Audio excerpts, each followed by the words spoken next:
जैसे ही सुबह की पहली किरण हमूदार हुई, आसमान पर अल्लाह का गजब छा गया। फरिश्तों ने बस्ती को जड़ से खींचकर उलट दिया। फिर आसमान से पत्थरों की बारिश शुरू हुई। हर पत्थर पर मोहर लगी हुई, हर पत्थर अपने मुजरिम को ढूंढता हुआ। जमीन चीख रही थी, आसमान लरज रहा था और कौम लूत अपने ही गुनाहों के नीचे दफन हो रही थी। आइए इस तारीखी सफ़र का आगाज़ करते हैं। हज़रत लूत अलैहिस्सलाम की कहानी इबरत, हिदायत और आखिरी अंजाम का वो सबक जो आज भी जिंदा है। सदियों पहले जब दुनिया अपनी गुमराही के अंधेरों में डूब चुकी थी, एक सरजमीन थी जो खूबसूरत भी थी और बदकारी में डूबी हुई भी। नरम पहाड़ियाँ, सरसब्ज वादियाँ और दरिया के किनारे बने हुए मजबूत शहर, ये सब देखने वालों को जन्नत का टुकड़ा महसूस होते, मगर इन खूबसूरत ज़मीनों के अंदर एक ऐसी इखलाकी तबाही जन्म ले चुकी थी जिसने आसमान को भी लर्जा दिया था। ये सरजमीन थी कौम लूत की, वो कौम जो नई नई बदकारियों का रास्ता ईजाद कर चुकी थी। ऐसे काम जिन्हें इंसान तो क्या, जानवर भी फितरत के खिलाफ समझते। मर्दों का मर्दों की तरफ रग़बत, अल्लाह की बनाई हुई फितरत की मुकम्मल नफ़ी। इन लोगों के लिए ये कोई छुपने वाली बात ना थी। ये खुले आम फ़ख्र से अपनी बुराइयों का इजहार करते, दूसरों को मजबूर करते, रास्तों में बैठकर मुसाफिरों को तंग करते, हत्ता के मासूम लोग भी इनकी शरारतों से महफूज न रहते। लेकिन इंसान कभी खुद को गलत नहीं समझता जब तक कोई उसे सच न बताए, और इस कौम के लिए वो सच लाने वाला एक नेक, पाकीज़ा और अल्लाह का मुंतखब बंदा था, हज़रत लूत अलैहिस्सलाम। वो हज़रत इब्राहीम अलैहिस्सलाम के भतीजे थे और बचपन से ही अल्लाह ने उनके दिल में नूर, ईमान, हिकमत और पाकीज़गी रख दी थी। जब इब्राहीम अलैहिस्सलाम ने दावत हक का मिशन शुरू किया, लूत अलैहिस्सलाम उनके साथ खड़े दिखाई देते थे। अल्लाह ने उन्हें भी नबूवत से नवाजा और एक सख्त गुमराह कौम की तरफ भेजा। वो कौम जो गुनाह को सिर्फ गुनाह नहीं समझती थी, बल्कि उसे अपनी पहचान बनाए बैठी थी। जिस दिन लूत अलैहिस्सलाम इस कौम की सरजमीन में दाखिल हुए, हवाएं जैसे रुक गईं। हर तरफ आबादियां, खुशहाल बाजार, खूबसूरत अमारतें, मगर इन अमारतों के अंदर झूठ, बदकारी, जुल्म और बुराइयां बस चुकी थीं। लोग इनकी सूरत देखकर चौंके, क्योंकि वो इनके दरमियान एक अजनबी और पाकीज़ा मिजाज इंसान थे। लूत अलैहिस्सलाम ने उन्हें नरम लहजे में अल्लाह का पैगाम सुनाया। अल्लाह से डरो, दुनिया और आखिरत की कामयाबी चाहते हो तो फितरत की तरफ वापस आओ, मैं तुम्हारा सच्चा खैर ख्वाह हूँ। लोगों ने पहले हंसी उड़ाई, फिर मजाक बनाया, फिर गुस्से में आ गए।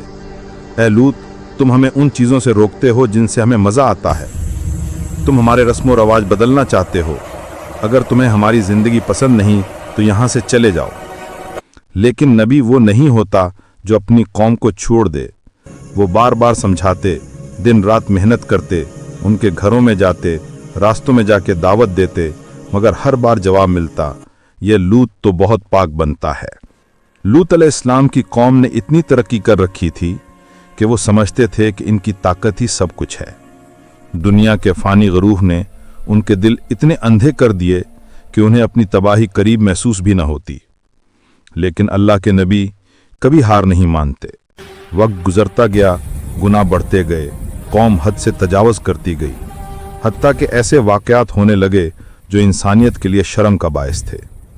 लोग खुलेआम गंदगी फैलाते, रास्तों में नए आने वाले मुसाफिरों पर हमले करते और अपनी बदकारियों का मजाक करके खुश होते।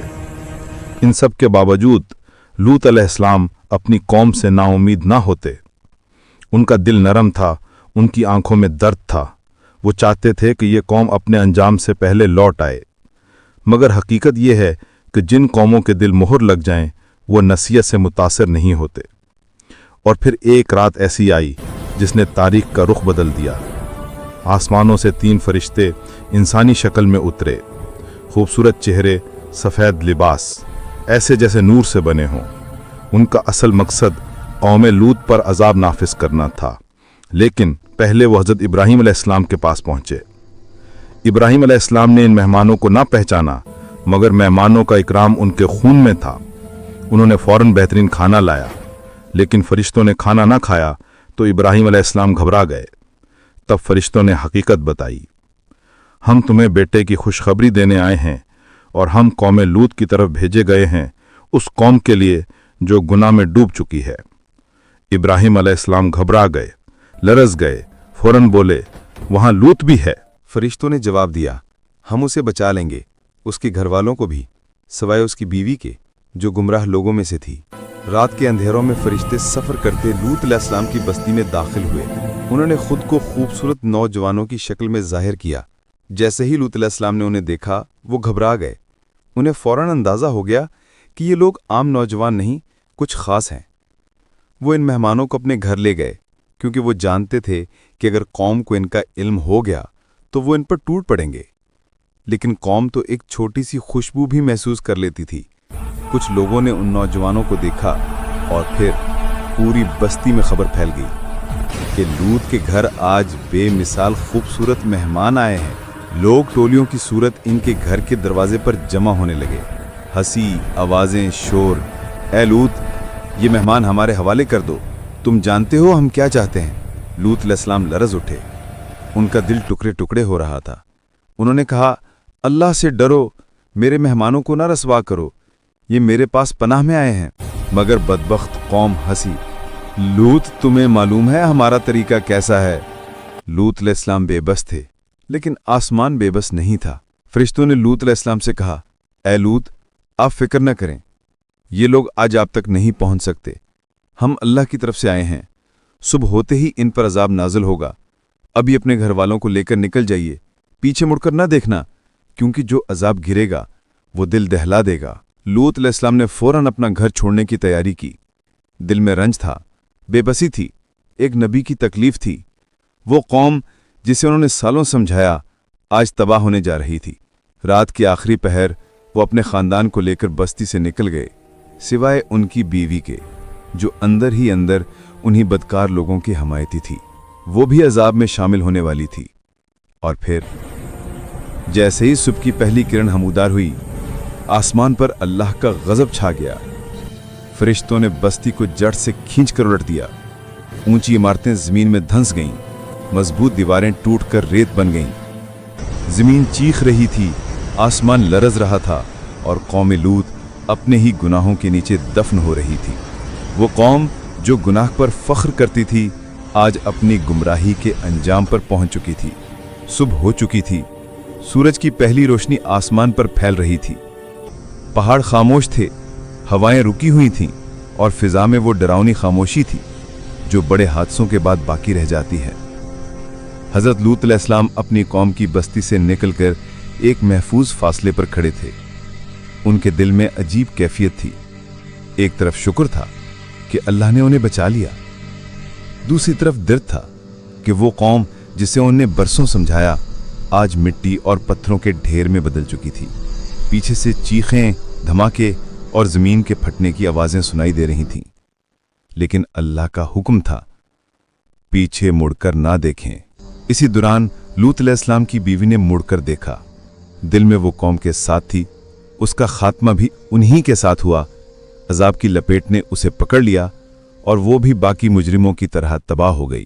یہ منظر صرف تباہی کا نہیں تھا، یہ طریق کا سب سے بڑا سبق تھا۔ اللہ کی ناراضگی جب کسی قوم پر آتی ہے تو نہ اس کی دولت بچاتی ہے، نہ عمارتیں، نہ طاقت، نہ آبادی، سب میلے میٹ ہو جاتا ہے۔ لوط علیہ السلام آگے بڑھتے گئے۔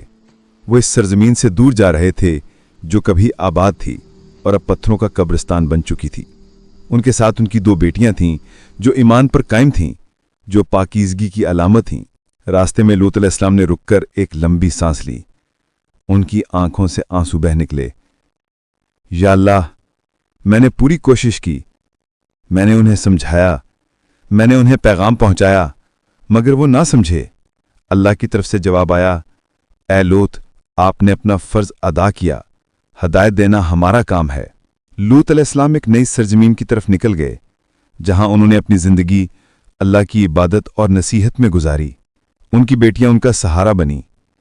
انہوں نے نئی نسل کو ایمان، پاکیزگی، وفاداری اور اطاعت کا درس دیا۔ لوط علیہ السلام دنیا سے رخصت ہو گئے، مگر ان کی کہانی آج بھی زندہ ہے، ان کے درد کے ساتھ، ان کی سچائی کے ساتھ، ان کے پیغام کے ساتھ۔ कौम लूत की बस्ती आज भी दुनिया के नक्शे पर मौजूद है, मुर्दा समंदर के किनारे, जहां नमक, पत्थर और सन्नाटा है। माहिरीन कहते हैं कि इस मकाम की जमीन आज भी अजीब है, सख्त, बेजान, जहरीला पानी, जैसे आज भी उस अजाब की गूंज बाकी हो। और ये सब इंसान को एक ही बात याद दिलाता है, जब कोई कौम गुनाह को मामूल बना ले, बुराई को कानून बना ले, फितरत को बदलने की कोशिश करे और नबियों की बात ना माने, तो फिर जमीन भी उन पर तंग हो जाती है और आसमान भी। हज़रत लूत अलैहिस्सलाम की कहानी सिर्फ एक कौम की तबाही की दास्तान नहीं, ये हर दौर के इंसान को जगाने के लिए काफ़ी है। ये इंसान को बताती है कि गलती मुमकिन है, मगर गलती पर डटे रहना तबाही है। ये बताती है कि शराफत, पाकीज़गी और अल्लाह की अताअत कभी बेकार नहीं जाती। और सबसे बढ़कर ये बताती है कि अल्लाह देर से पकड़ता है, मगर जब पकड़ता है तो छोड़ता नहीं। हज़रत लूत अलैहिस्सलाम की कहानी हमें याद दिलाती है कि हदायत दरवाज़ा खटखटाती रहती है, लेकिन जिस दिन दिल पत्थर हो जाएं, फिर वो दरवाज़ा हमेशा के लिए बंद हो जाता है। अगर ये कहानी आपको पसंद आई हो तो इसे दूसरों तक ज़रूर पहुंचाएं, ताकि कोई और भी इस रोशन सबक से फ़ायदा उठा सके। वीडियो को लाइक करें, शेयर करें और मज़ीद ऐसी तारीख़ी और ईमानी कहानियों के लिए चैनल को सब्सक्राइब करना ना भूलें। अल्लाह हम सबको हदायत और इस्तकामत अता फरमाए। आमीन।